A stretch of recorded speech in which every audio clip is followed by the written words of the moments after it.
violence and other kind of violence. Get away! I could be at work, in school, in my car. I can still get shot by the police. But I can get shot anywhere. So it is what it is.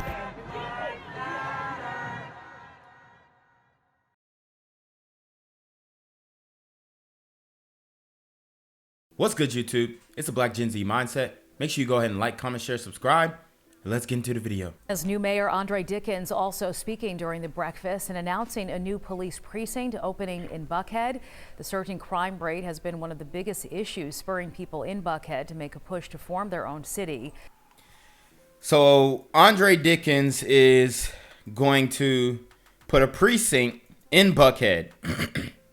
So that's his solution to the crime in Atlanta, specifically Buckhead, is to put a precinct in there. To me, that's kind of smoke and mirrors. Okay, you need to be forming on-street teams of officers sweeping the streets, man. Making sure that people know that they can't get away with that super gremlin demon time activity on the streets of Buckhead. Now, whatever they got going on outside of Buckhead, then you're pretty much on your own with that one, because, you know, Andre's just trying to make sure that Buckhead doesn't secede, because they've got the push and they've got the backing and they've got, it looks like, the leadership and the funding. So, we're going to see how this putting the precinct in Buckhead pans out. The group behind that push will join the mayor and Atlanta's police chief tomorrow to unveil the new precinct. 11. Atlanta police clapping back against the Buckhead City Committee. The department says supporters of the committee made claims that APD was lowering hiring standards for officers who work in Buckhead. Well, APD posted this pointed accuracy alert on social media with a long list of facts about their hiring. Long story short, APD says it has a rigorous process and that it is not lowering standards in any division. The department says it loves the Buckhead community and it's, quote, unfortunate that they're being dragged into the political back and forth. Recovering tonight, a 10-year-old is recovering tonight after being grazed by a bullet. DeKalb County investigators say he was inside a home over the weekend when someone began shooting outside. Right now, officers are still looking for that gunman. Fox 5's Brian Hill spoke with a neighbor who says she heard about 20 gunshots. Wow, so they dumped 20 shots into this home, and they probably hit multiple other homes. A 10-year-old boy was grazed. Thank God that he wasn't killed or hit seriously. But, I mean, the fact that you even have to say that, these super gremlins are out of control. So, you know, Buckhead is getting a whiff of what can happen when you unleash onto the streets these super gremlins. But the places like DeKalb County and Decatur and all that kind of stuff, Riverdale, they've been known what time it was. So, like I said, Andre Dickens has a lot on his plate, because he has to take care of not only Atlanta, but the metro Atlanta areas, the surrounding areas, because a lot of these dudes will come from these different surrounding counties into Atlanta. So, hey man, it's tough. People tell me Saturday's shooting is very concerning because that type of crime doesn't happen in their community. Many are now left to wonder how and why something like this happened. But I did hear it, and it was terrifying. This was the scene Saturday night at around 9:30 when DeKalb County police say someone shot into this home on Ridgetop Drive. This is near River Road in Ellenwood. I heard about 20 gunshots, and I was like, wow. I thought it was firecrackers. But those were definitely not firecrackers. Instead, DeKalb County police say someone outside was firing shots into this home. One of those bullets grazed a 10-year-old who was inside. They said he was shot in the foot. Poor baby. We asked, was the child okay? Because that was our main concern. Wow. And I don't know if they hit the wrong house or they had beef with somebody inside of the house, but this happens all the time, and this looks like a pretty decent neighborhood. It really does. Nice homes, nice architecture, but like I said, it's leaking out. These super gremlins are mobile, like I said. But the thing about it is, it was senseless. A senseless act that this neighbor, who asked that we not show her face, says has never happened in this community before. She tells me she had just returned home from the grocery store when the gunman began shooting. And that bullet could have hit any one of us. We don't have a name on it. It could have hit anybody. Someone could have been walking down the street. It could have hit anyone. So yeah, it's a big concern. Investigators tell us that child was taken to the hospital and later released. Police say this is still an active investigation. If you know anything that can help solve this case, call Crime Stoppers. Outside the DeKalb County Police South Precinct, Brian Hill, Fox 5 News. DeKalb County police are asking for the public's help to track down the driver who left the scene after hitting and killing a little girl. Police say the 7-year-old was walking Sunday night when she was hit. Fox 5's Janice Yu has the details. There are several subdivisions right here along New McEver Road, and police say the little girl walked out of one of these subdivisions and was walking along this road when she was hit. The parents were totally unaware that she had left the home, and it's very unfortunate. That's crazy, man. That one. Woo! The kid sneaks off. You know, it's a very young girl, 7-year-old girl, sneaks off, starts walking on the side of the road. I mean, the thing is, if you're driving, I don't blame the driver for accidentally hitting her, but to take off after that, because, you know, it's super dark. These roads are narrow. You can't really see somebody walking on the side of the road sometimes, for real. It gets dark on these roads. So, but man, they just took off. Maybe they didn't think that they hit her, or maybe they thought that they hit something else, but sheesh, this is crazy. Even for investigators, the scene Sunday night in Cobb County was heart-wrenching. A 7-year-old little girl who had been hit by a vehicle. She was deceased on the scene. Sergeant Wayne Delk with the Cobb County Police Department says the child was walking partially on New McEver Road when she was hit by a car around 10:15 p.m. The parents were unaware their little girl, who has autism, had walked away from the house. Authorities say the driver took off but left behind parts of their vehicle. Dang.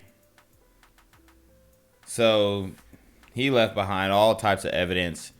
So he definitely saw what he hit. And that's just crazy, man. And you know, the logic behind the hit and run, obviously, nobody's there. You want to get away with it. It was an accident. But it's just wrong, bro. Like, bugged out. Possible glass shards from a headlight assembly. So our investigators believe that either one or both headlight assemblies are heavily damaged. And they also have that Vanity, Alabama Rammer Jammer license plate from the front of the vehicle. Wow, and they were a Bama fan. Wow. That was left at the scene.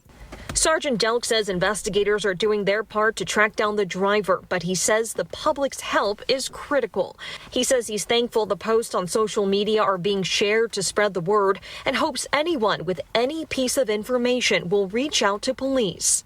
In a case like this, when you have a hit and run, it's rather disconcerting for the public that someone didn't stay, especially with a child this young. Police are asking anyone with any information, whether it's big or small, to please contact them. And if you're driving in this area, you'll see this sign that has been put up that explains when the crash happened, as well as the number to call. Police are also asking if you have a security camera in front of your home to please check that footage to see if it captured any images of that car. In Cobb County, Janice Yu, Fox 5 News. So, guys, I wanted to bring this story to your attention as well. 2 rappers from Atlanta, and they're saying that they have experienced racism on the plane. Okay, they say they're being discriminated against, and they can't ride on the private jet. I mean, if that's not privilege, I don't know what is. To be complaining about getting kicked off a private jet. Most people don't even see a private jet in their lives. But we'll see what they talking about. We'll see what they talking about. But I just find it crazy that like every single little situation, we try and pull out our phone and try and make somebody look goofy. You got DJ Clue in the comments talking about racism in 20. You don't even know what went on, bro. Why are all these rappers getting kicked off of planes and nobody else is? Remember Meek Mill? He got kicked off the plane because his crew tried to spark up on the plane. And then they put it out before the pilot. Like, come on. Anyways. We still senior. Me and Gunna just started talking. We just talking about other shit. I forgot that we still senior. Now done been 20, 30 minutes. We still senior. How did we disrespect one of your colleagues? Tell us. What did we do? Oh, we don't got to tell y'all that. I know, because you're racist. So it sounds like somebody on their team disrespected one of the pilots or the colleagues or whatever. So he's asking how they disrespected the colleague. He pulls out the phone. The guy says he's already told him how he disrespected his colleague. So just watch. That ain't P. You're a racist prick.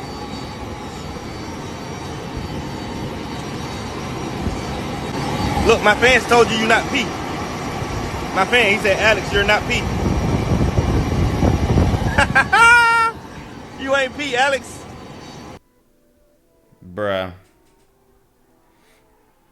It's just embarrassing at this point. Like, we want racism to be something so bad. Like, I feel like every brother just wants one of those experiences where he can just say, hey, you know, I've been profiled. I've been racially discriminated against. And it's like, bro, you getting kicked off a private jet. They're not just kicking you off for no reason. Maybe you need to check one of your homeboys. Maybe one of them said something. My fan saw you wave the girl off to go back in the building. Yeah. Why'd you wave her off? Because she doesn't need to deal with this. Deal with what? She the one who got us kicked out of the plane, right? Why don't she need to deal with it? So it was a female colleague who it sounds like they disrespected. And they probably really was like trying to spit game and got disrespectful to her when they got denied. Like a lot of super gremlins do. So he waved her off because he's right. Why would she have to deal with these dudes trying to holla? Like, come on, man. You can't try and smash everything. Like, some people really don't care who you are or how many records you sold or how many followers you got. For real. Are you racist? We beg and plead for you to fly us. We haven't done anything. Too late. You can't even tell me what we did. What did we do? I already did tell you. I just told you before you started filming. You ain't tell me nothing. You're racist. That ain't P. You're a racist prick.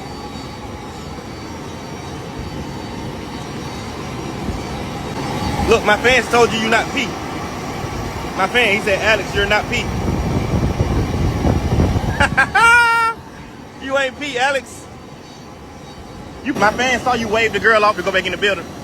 Yeah. Why'd you wave her off? Because she doesn't need to deal with this. Deal with what? She the one who got us kicked out of the plane, right? And it's like, if you feel like you're being discriminated against. Just go somewhere else. Go to another airport. Right? Or try and find a black-owned airport. Although, you know, they may be few and far between, but y'all, all these rappers, they got all this money. Y'all need to put your own stuff together so you can do whatever you want on the plane. Why don't she need to deal with it? Are you racist? We beg and plead for you to fly us. We haven't done anything. Too late. You can't even tell me what we did. What did we do? I already did tell you. I just told you before you started filming. You ain't tell me nothing. How did we disrespect? And he just told me before we started filming. Crazy. Oh, Alex, look. This is Susie. He a rapper. He's verified. He said, Alex, you're not P. Bro. It's really embarrassing, honestly. Like, this to me is really like pining for the validation of massa. Like, bro, you're supposed to be a millionaire, and you taking it all the way when you're probably in the wrong. Somebody on your team is probably in the wrong. That means you're not player. You're not cool. You're a bad guy. You're racist. He kicked us off the plane. We haven't done anything. Nothing. He can't even tell us what we did disrespectful. We ain't do nothing. He said that my friend couldn't fly because he didn't have an ID, a physical ID. First he said, show me a picture ID. He showed him a picture of his ID and 3 credit cards that got his name on it. The same name on his ID, the same picture on his ID. When he showed him that, he still said, well, you still can't fly. Okay, so why did we go through all that showing you the ID? Well, okay, say less. This man, Young Thug, got one of them killers with him. This man don't got no ID. He got a picture of his ID. Come on, G. He got off the plane. He didn't say any word to him. No word. And he got off the plane and left. You see Meek Mill in the comments, he said, reform jet life. Like, bruh, y'all was smoking on the plane. He didn't get back on the plane. So now we like, hey, let's ride. It's time to go. He never got back on the plane, so his intention was already to be on. He already had intentions on not flying. He got off the plane and left. Gang violence and other kind of violence. Guess what? I could be at work, at school, in my car. I can still get shot by the police. I can get shot anywhere. So it is what it is.